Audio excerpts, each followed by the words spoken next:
Thank you. Yeah, it's great to be back again. And today I'm actually going to talk about one of the first attempts to print stamps in India. Mostly about lion and palm tree essays of India. Um, so let me uh, give you some background of this talk. So I'm gonna basically talk about some brief history, how the design was chosen initially, the early printing attempts, printing timelines and examples, and as well as a bit of research which I've been doing in these essays since James Spence actually published his book. I think it was in 1970s, a while ago, and also talk about some legacy about these lion and palm tree essays. Um, so this is actually the Holy Bible for understanding Indian essays, proofs, and reprints, especially for British India. And as I mentioned, this book was written by James A. Spence, who was actually born in India, and he worked in India under the British Empire. And you can actually see the small bio, which is basically copied from this book, which is actually accurately known as the Identification of the Essays, Proofs, and Reprints of the 1854 Issues of India. I'm sure that most of us know that the official stamps which were issued by the British Empire was in 1854, but prior to 1854 they were regional issues which were used, which I'll talk about in a minute, which are known as Sindh ducks, which was actually a precursor of actually the regular stamps which was printed under British India. And on the right-hand side, you can see, the first page of the auction catalog, which happened way back in 1977 at Robson and Lowe, and you can see the title. It says India, the specialized collection of essays, proofs, and reprints formed by James A. Spence, right? So I think, it was a great thing that, he basically wrote this book, which helps, even till now, collectors like us, um, to identify all the issues, and try and understand, all the timelines and, all the early attempts, and also helps us, to find new things, which are not described in this book. Right, and I will show you some examples, of some new finds and discoveries, which I've come across since I've been trying to collect one of the first attempts, to describe these essays. So, as a brief history, you can see here that in 1850, there was a commission which was appointed by the government of India to report on the workings of the postal system and to offer recommendations on how to increase the efficiency of the service. So you can imagine that, way back, you know, um, under the British rule, everything was not efficient all the time, right? And especially, all the letters which were going back and forth, they were not reaching on time, right? So the so the British government actually decided that, hey, we should do something about it, right? And this was almost 10 years after the first stamp which was issued in the UK, which we all know as the penny black, yeah, which was in 1840, right? And now this commission actually recommended that, um, that we should actually abolish, the hand-struck stamp system, which was being used very actively at that time, and introduce the prepayment of postage by means of stamps. And they wanted to obtain it from London at that time, right? But they didn't realize that in 1852, in the Sindh region, which is now in Pakistan, still known as Sindh, and you see the spelling here, SCIND. This is like the English version of writing Sind. So what they did was, so there was a um, um, Colonel Bartle Frere, who was in charge of the Sindh district. And so he basically issued his own stamps, which are, very famous because they were basically the first stamp in Asia at that time, right? And you can see that they were printed in white, in blue, and in red, right? And the red one is like the scarcest one because it was very short lived, and the reason being because they were actually printed on wax, right? So they used to crack, and they had very what do you say fragile in terms of half life, right? So then they um, shifted to just embossing, the seal in white, but that was very hard to look, very hard to identify during the nighttime. So finally, they issued the blue dark, right? That's why you see, I mean, these famous stamps in these three colors here. But what happened that, meanwhile, the committee also wanted that, that the stamp should be similar in design and color to those which were actually used in England, right? And differing only in the inscription part. And there's, a formal letter, which can be obtained, which was written in like 15 December 1852 by the Court of Directors of the East India Company, where they basically accepted, a lot of recommendations of the commission, but also disapproved the idea of actually getting stamps from England because it was a long journey back, right? And that would also ensure that I mean basically sufficient amounts needs to be shipped, and all the other logistics which came with it, right? And they didn't have time for that. So instead, they insisted that the postage stamp should be manufactured in India, right? And what they happened was initially they were like, okay, we can have like a similar design to the penny black, but then, I mean, due to having similar designs, there was also one thought that, hey, one could use these stamps in either of the countries, because there was a lot of what do you say, illegal or black marketing which was going on, right?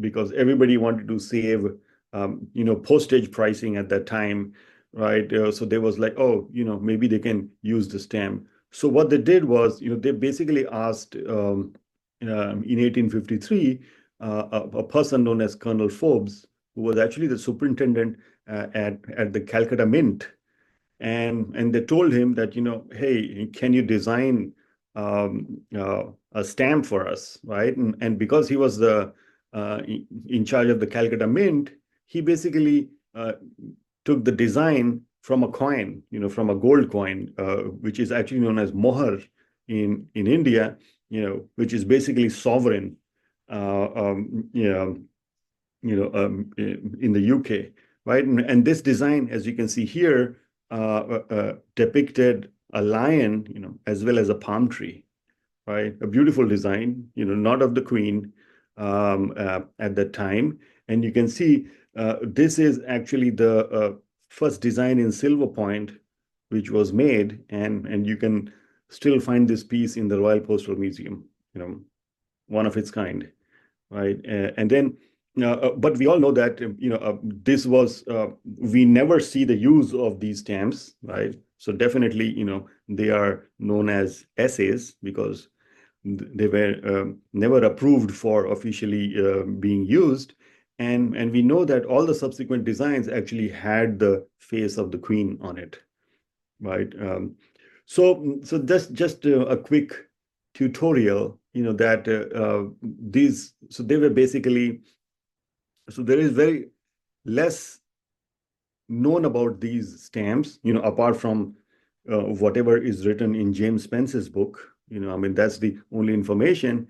But you can actually read something between the lines, when he's describing these stamps in the book, and I'll come to you in a minute, right? But if you look, there were basically two dies, die one and die two, right? And die two is actually the original die, I mean, it's confusing that, it's basically not chronological because there was a precursor uh, to James Spence's book, which was actually an article which was written by E.D. Bacon, right? And he actually described, these dyes as dye one and dye two, right? So Spence, he didn't want to detract from E.D. Bacon's work, so he still called them as dye one and dye two.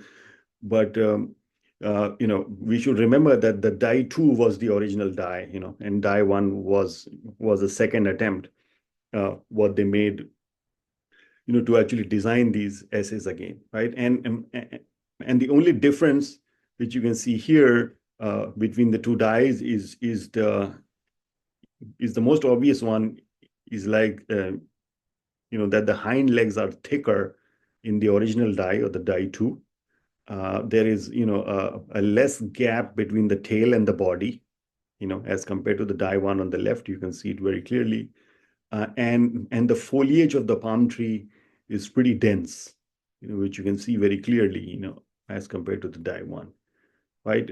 So, I mean, I think the most obvious one is actually these thick legs, which you can follow in the talk, and I'll actually try and highlight them whenever you can. And this figure, what I'm showing you here, is actually not the original, the original essay, but it is actually a 1922 photozincographed version of the taken from the original dyes before the dyes were defaced, and I will talk about all the timelines in a minute.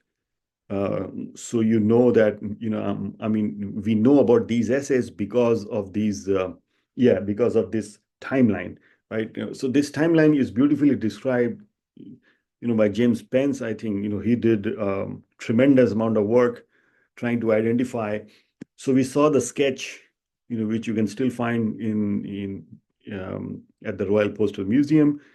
From the sketch, an initial dye two was made, and from this dye, there was an initial attempt to make a quadruple dye, which did not work so well, right? So you can see here that yeah, there's a note which says that. Sorry, yeah.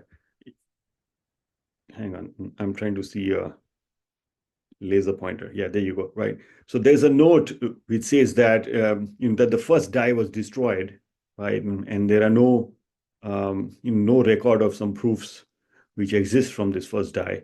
But a second attempt was made, right? And there are proofs which exist from here. You can see that they exist on thick card as well as on paper, both vermilion as well as in carmine.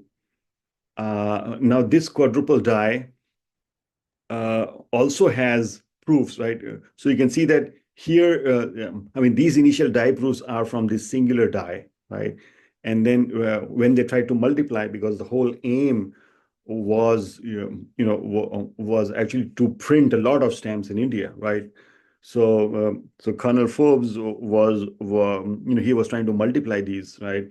And you will see that, I mean, he didn't succeed much in multiplying because all he could do was make like 4 copies at a time, or maximum 6 copies at a time, right? So which was not enough, and because it didn't carry the face of the monarch. I mean, it was not approved at the end of the day, right? But we know about this attempt because of this lineage, and all the research what James Spence did, right? In 1853, you can see that I mean, from the quadruple dye, there were a lot of color trials, in a lot of beautiful colors. I'll show you images of a few from his book, and then at the same time, slightly later, another dye, the dye one was made, and you can see there is a note here that I mean, few years after it was made, it was destroyed, but there are some dye proofs, which you can which exist, and very hard to acquire, but once in a while you do find them. And then what happened, at some point, the postal system, they wanted to ensure that, that this attempt was not lost. And in around 1890, because I think in like 1870s, there was this new technique known as photozincography, right? So they basically went back and used the original dyes, and transferred them onto a zinc plate, and basically made photozincographed images from those, and these exist, and in beautiful large sheets, which I will show you, which also has other dyes, just to capture all the attempts and all the essays, or the unapproved dyes, as well as a few of the approved designs, on a same sheet, right? So you can see that these also have all the Spence numbers, right? So these numbers, what you see here, are known as Spence 1, 2, 3, 4, 5, and so on and so forth, right? So he basically made a catalog, of all the attempts, trying to initially make this design, and also later attempts to preserve the initial efforts by the postal system, right? And then again, in 1890, there was, these dyes, both dye 1 and dye 2 were transferred onto a copper plate, and they made more prints of it in different colors, black, blue, deep blue. I'll show you examples of these.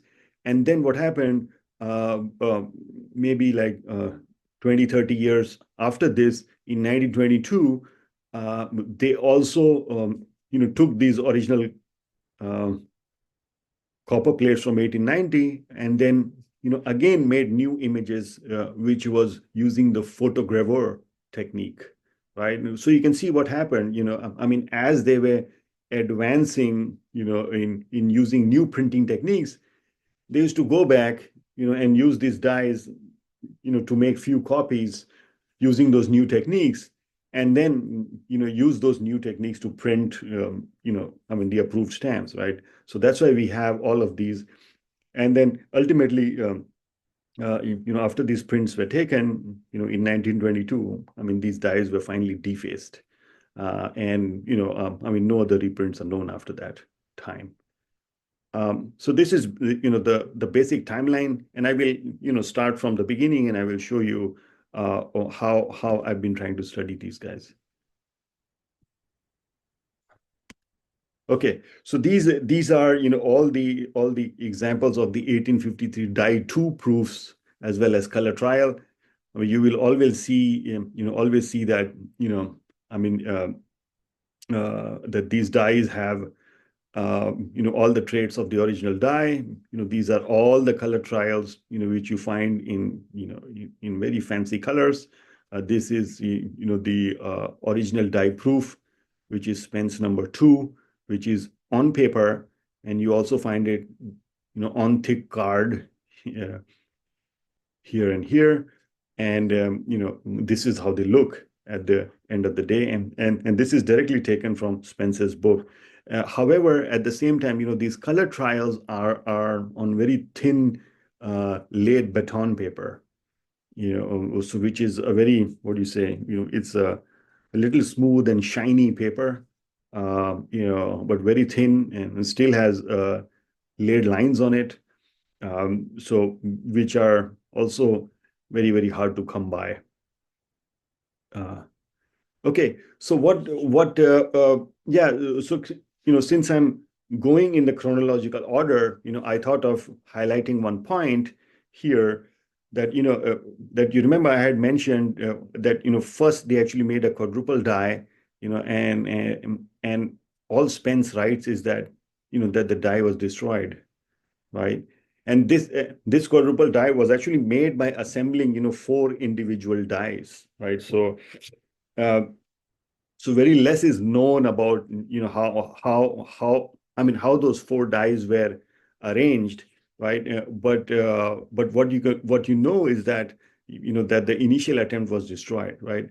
And then this is the original text from the book. So I basically copied it because I wanted to make a point here, and I'm going to read it. So it says that Colonel Forbes prepared a design in silver point. From the sketch, he produced a die engraved in steel.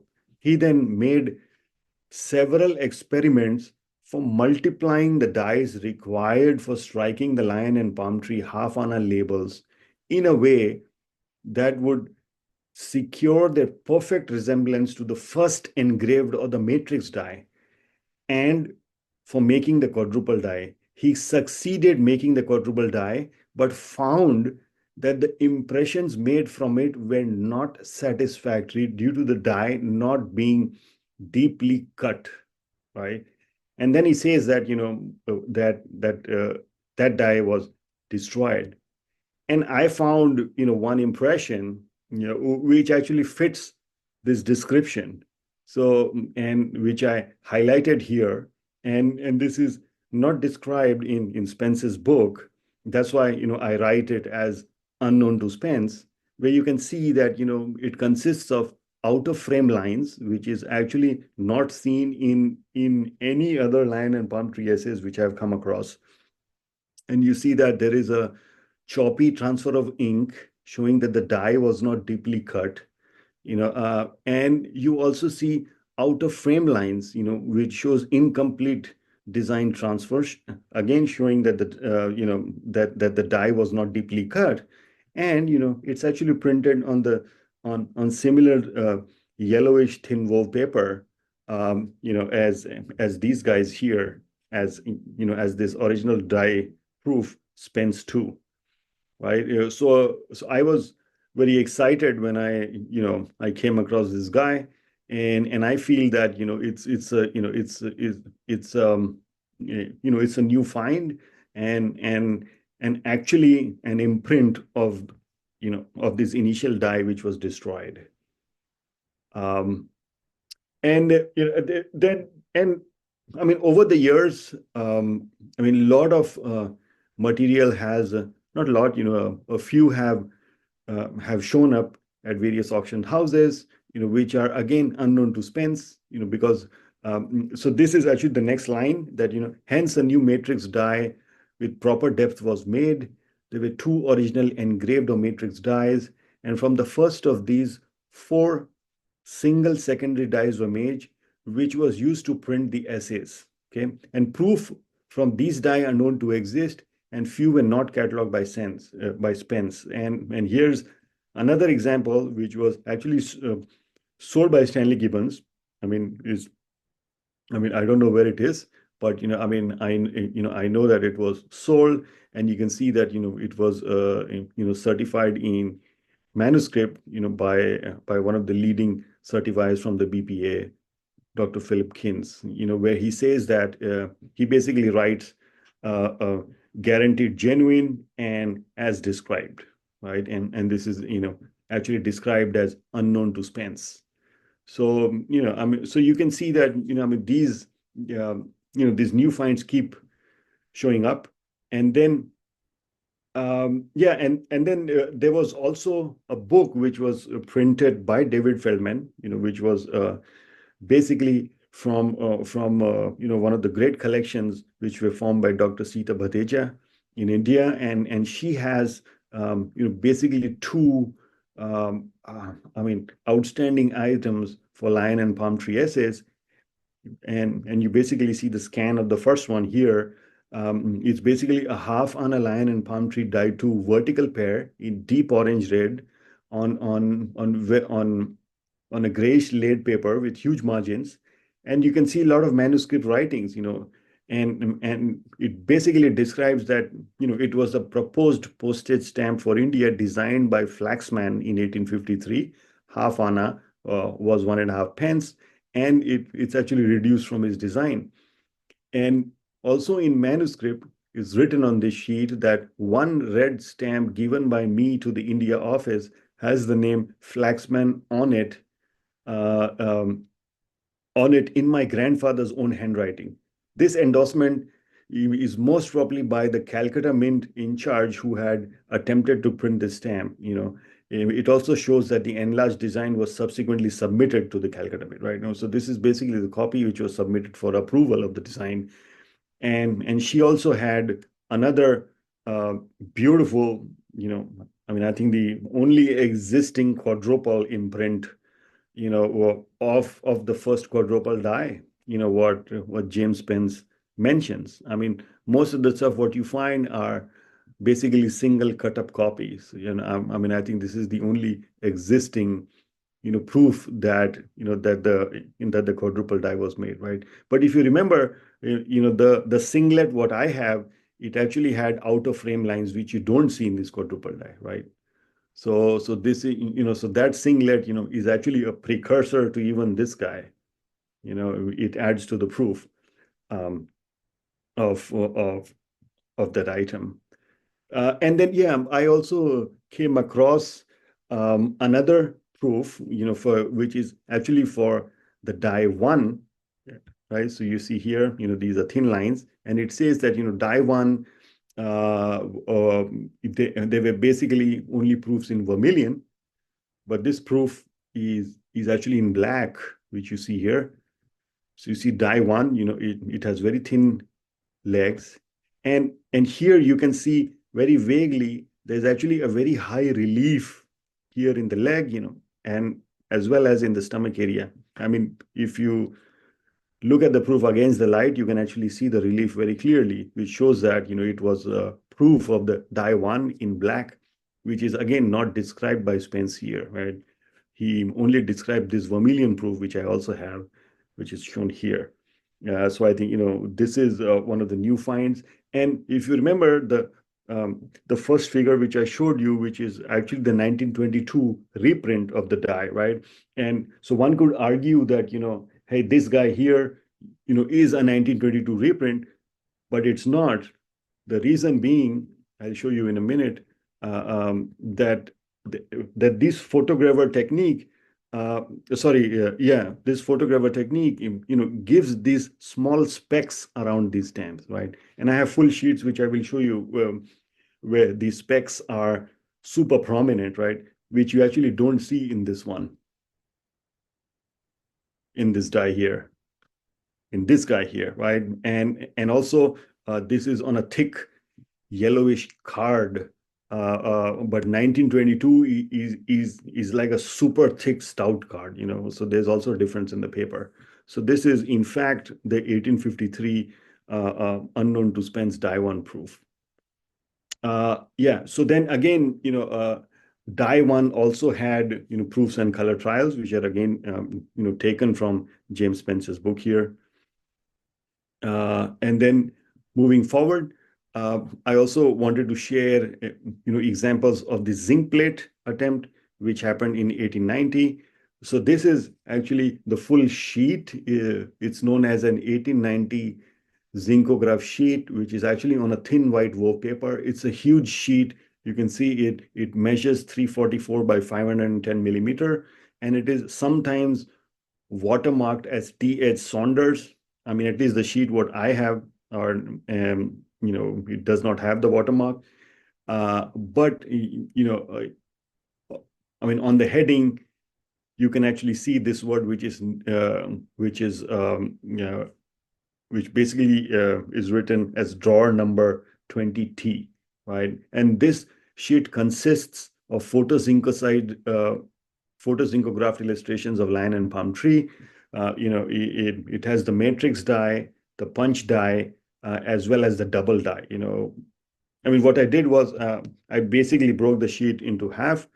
So yeah, so this is the first half where you can actually see the original matrix die imprint, a punch die imprint, which was flipped on the other side.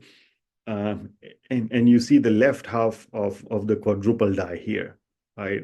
I mean, this was supposed to be 4, right? But they only printed 2 of those, right? But they did describe it as the quadruple die, and in manuscript, it's also written as original design for the half on a postage stamp, right? And it also has, all the subsequent designs, which were again essays, the famous Gothic head Victoria assay for 1 anna.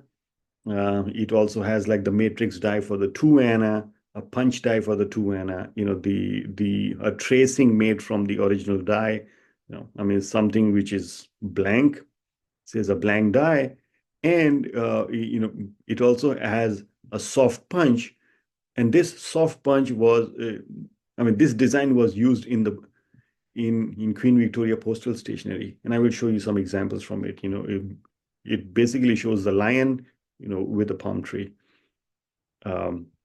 Yeah, so this is one of the examples from a zincograph sheet. It's actually this pair here. So what happened was, I mean, according to the literature, there were like 40 odd sheets which were printed, mostly in black, very few in blue.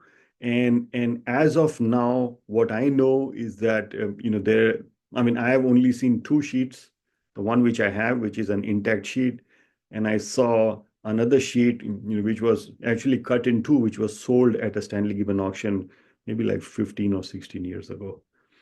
So this is, an individual pair from the sheet, so somebody cut it out from the sheet. And what you see here is that, most of these guys actually have numbers. So if you look very carefully, there's like a number 4 here on the upper upper left-hand side, which according to Spence, he writes that, in some printings, there is a small white figure, 1, 2, 3, 4, which can be seen on the top left segment. And then he writes that I have a copy of a die proof in vermilion with the figure 2. Some of the so-called color trials have one of these figures. I have copies of the same color with different figures. And in the photo zincographed sheet, which quotes in manuscript 2 quadruple dies, right? I mean, basically the sheet which I just showed you, right? And he talks that, I mean, this actually has a figure 4 here, which you can see very clearly. And then, as I mentioned, there were the 1890s zincograph sheet. About 40 copies of the sheet were made, and less than 5 are known to exist as intact. I mean, I've seen only 2, but I still believe that there should be like a few more sheets which are out there. And the scarcity of the blue impression indicates that most of the sheets are printed in black. And here you can see, I only have 2 examples of this zincographed in blue, right? So if you see, this was actually the top image from the sheet, and this was the punch, where you basically see that the design, is flipped horizontally. Very hard to come by this zincograph in blue. Yeah, and I talked about this soft punch, and I know that few members are also interested in India postal stationery. So I wanted to show these examples that that this was actually used in I mean, this design, the lion and palm tree, was present on the back of early Queen Victoria postal stationery, which you can see here in blue as well as in brown, which were widely used in India at that time. And I also have one example which actually has this design in albino, pretty interesting variety, where the die was impacted, but there was no ink in the machine, there was no ink which was applied, right? Yeah. So fun things to collect. Here you can see, I mean, a blown up image which clearly shows the palm tree, as well as the lion, if you look carefully. Yeah. So coming back to the 1890 attempt, so there was a second attempt, where they basically transferred, 3 impressions of die 1 as well as 3 impression of die 2 onto a copper plate, right? And they made a lot of prints from there, and you see examples. So these you can find, in once in a while in different auction houses. And here you see, examples from the die 2, and few of them are actually expense. So I was, I mean, lucky enough to acquire, a few of the original stamps from from Mr. Spence's collection. As well as, few examples of die one. Here you see this guy, he actually has, a part of the second stamp, from the rows of three which were made here. And I don't have an intact 1890 photogravure sheet, but they do exist, and beautiful to look at. Oh yeah, and then these were they were never reported to be printed on actually paper which were supposed to be watermarked, but I actually came across these two examples. Here you can see a Spence 30 and a Spence 28 in vermilion and blue, which actually has this beautiful watermark, and it looks like IND, probably from the word India, and you see N and T here, maybe the last two words of the mint, right? Because these designs were actually printed in the India Mint. It could also mean there were watermarks which would be like India government, so maybe these two last letters could be from that, but yeah, it's just a speculation. Yeah, but yeah, I mean, I have and I think recently there was an auction where one of these 1890 photographers were sold, which also had a watermark with the letter N on it. Yeah, so so there might be a few more around which were actually printed on watermark paper. So this was also unknown to Spence, and he never described this in his book. Yeah, and coming to the final attempt, of 1922, so you can see one of the first prints was actually taken on a thin paper, but all the rest were imprinted on a very stout, thick card, and I have few intact sheets to share here. So you see, this is actually a very rare in 1922 photogravure on thin paper.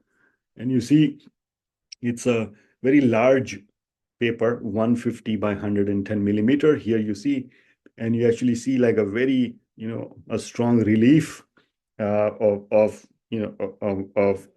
actually the copper plate, which was stuck on this paper, and all the extra paper around it. And this is I mean, on the left side, it's basically all die ones. On the right side, is all die two, right? So this is how they were finally preserved in sets of six, three each, right? And according to Spence, only 4 copies of these are known in any color for the 1922 photogravure. So here's an example of the stout card in pale orange brown.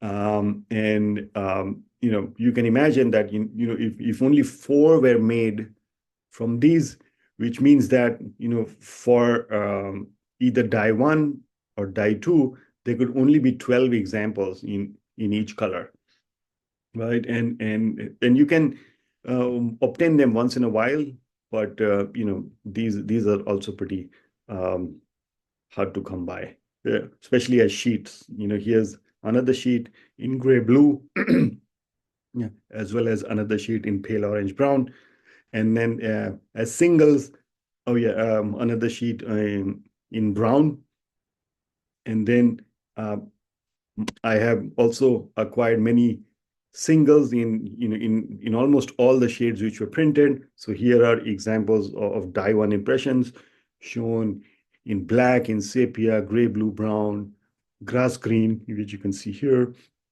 carmine rose, orange brown, as well as pale orange brown. And similar for die two, there are many shades, so, and some are like very unique shades like lemon or pale greenish blue or grass green, which you can see here. So yeah, fun to collect, but hard to come by. I mean, I think that's what it is. And yeah, dangerous forgeries also exist. but they're very, easily recognizable. They are basically just like this. You can see that, it's very crude, over inked, and they're small on thick, glossy card, which is basically vertical. I mean, no extra paper on either side of the design. Yeah, so I mean, so these are basically, just to fool different collectors. And this legacy has still been around because it was the first attempt to print stamps in India. So in 1977, the Impex show in India, the Indian postal um, system actually issued this stamp on stamp, which actually has the original die. You see here the die too. Beautiful impression. I believe this original is still in the Royal Collection. And this is an impression from that.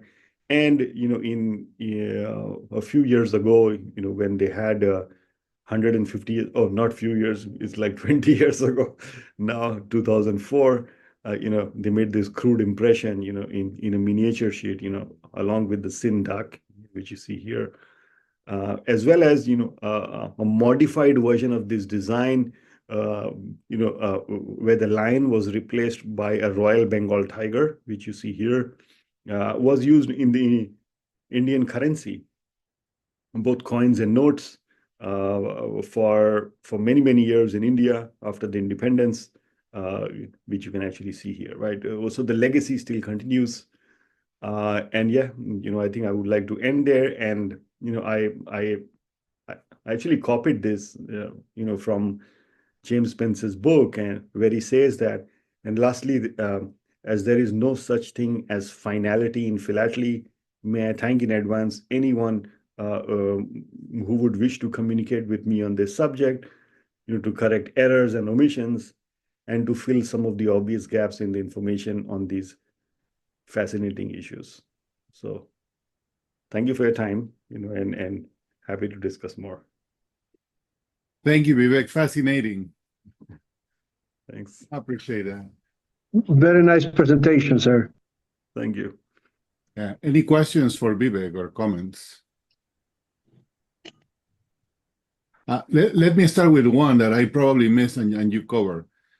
1853 all the way to 1922, 70 years in the attempt to try this. Why 70 years?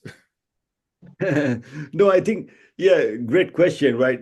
But I think what my theory is, I mean, according to Spence, he mentions that, that over the years, I think, the postal system, I mean, they keep going back to the die, and making reprints from it, because I think once, I think it was 1922, I believe, there was a visit from, from one of the important members from the UK, right?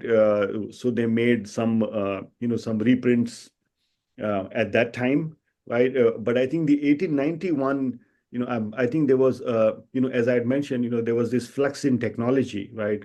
So earlier, they were mostly using lithograph techniques, right? And then around,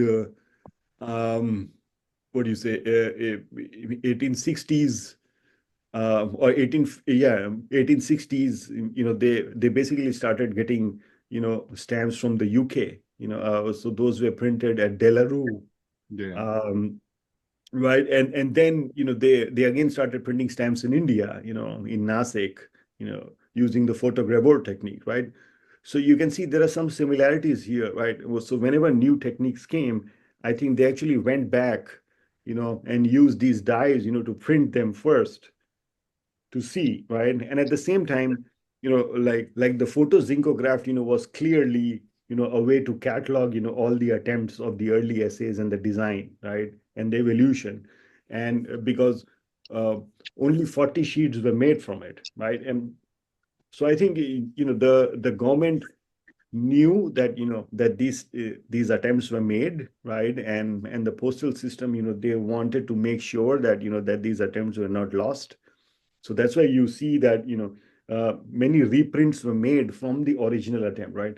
Right. So you can imagine, like, all, I mean, like the toughest one, are the all 1853 ones, the original ones. They are like, I mean, I think now, I mean, I was, lucky enough to get maybe like roughly like 4 or 5 of those till Wow. now, right? Because and you can imagine that I mean these anybody who collects like British India, right? They would like to have a copy uh, of this guy to showcase, as an essay, right? Yeah. So most of these are actually buried in like big collections, right? Like I mean everybody has one of each, right? So some people have the 1853 ones, some have the 1890 ones, and some just have to use the 1922 ones, just to show that, this was one of the designs, right? Right. Yeah. So it's also very hard for me, to collect these in one place, because they don't, yeah,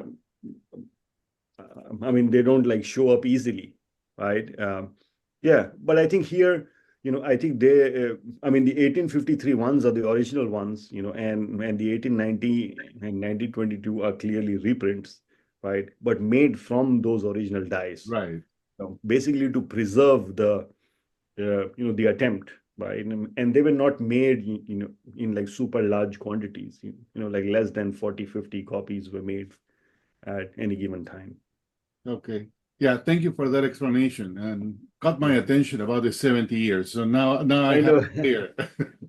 Yeah. And then, I mean, so these stamps were never issued, right? And, but you see that, I mean, there's still a legacy, right? And some variants were actually used, like in postal stationery, it was used. And then, yeah, in like Indian currency, the design was modified Mhm. over the years. And one final note there on the back flap of those postal stationery. What was the intention to have the imprint there? It was just like a seal or just a Yeah. decoration? Good point. Yeah, it's hard, but I think it was like a seal because if you remember, when I even showed you like few covers on Jhalawar, Right. those imperial covers also had this on the back, right? So I think it was just a design, where they had this on the flap, right? And I think in the later Queen Victoria postal stationery, this lion and palm, was replaced by like a flower or something, Yeah. right? Yeah. So this design is not found on all Queen Victoria envelopes. Okay. Only like the first, yeah, yeah. I mean, I think only the first 2 ones, Yeah. in blue and brown. Okay, thank you for that because at least for me, different parts of the world have different idiosyncrasies, and in Latin America we don't do that. So I'm pretty sure in India has a meaning because over there everything has a meaning, right? It's like Yeah, hopefully. I mean, I don't know why. Maybe I can ask someone, and if I know. But I think, yeah, as far as I remember, I think it was okay. a design on the back. No, that's fine. Thank you for that. Anyone else who may have a question, comment?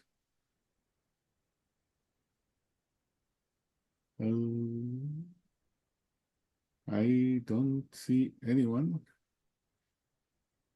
So hopefully it was clear enough. So great. Well, Vivek, thank you for sharing this. It's fascinating to uncover stuff that is Thank you. not totally familiar for us, at least for Thank you. me. So Thank we you. really appreciate it. So Congratulations. thank you. Thank you. So with that, y el día de mañana.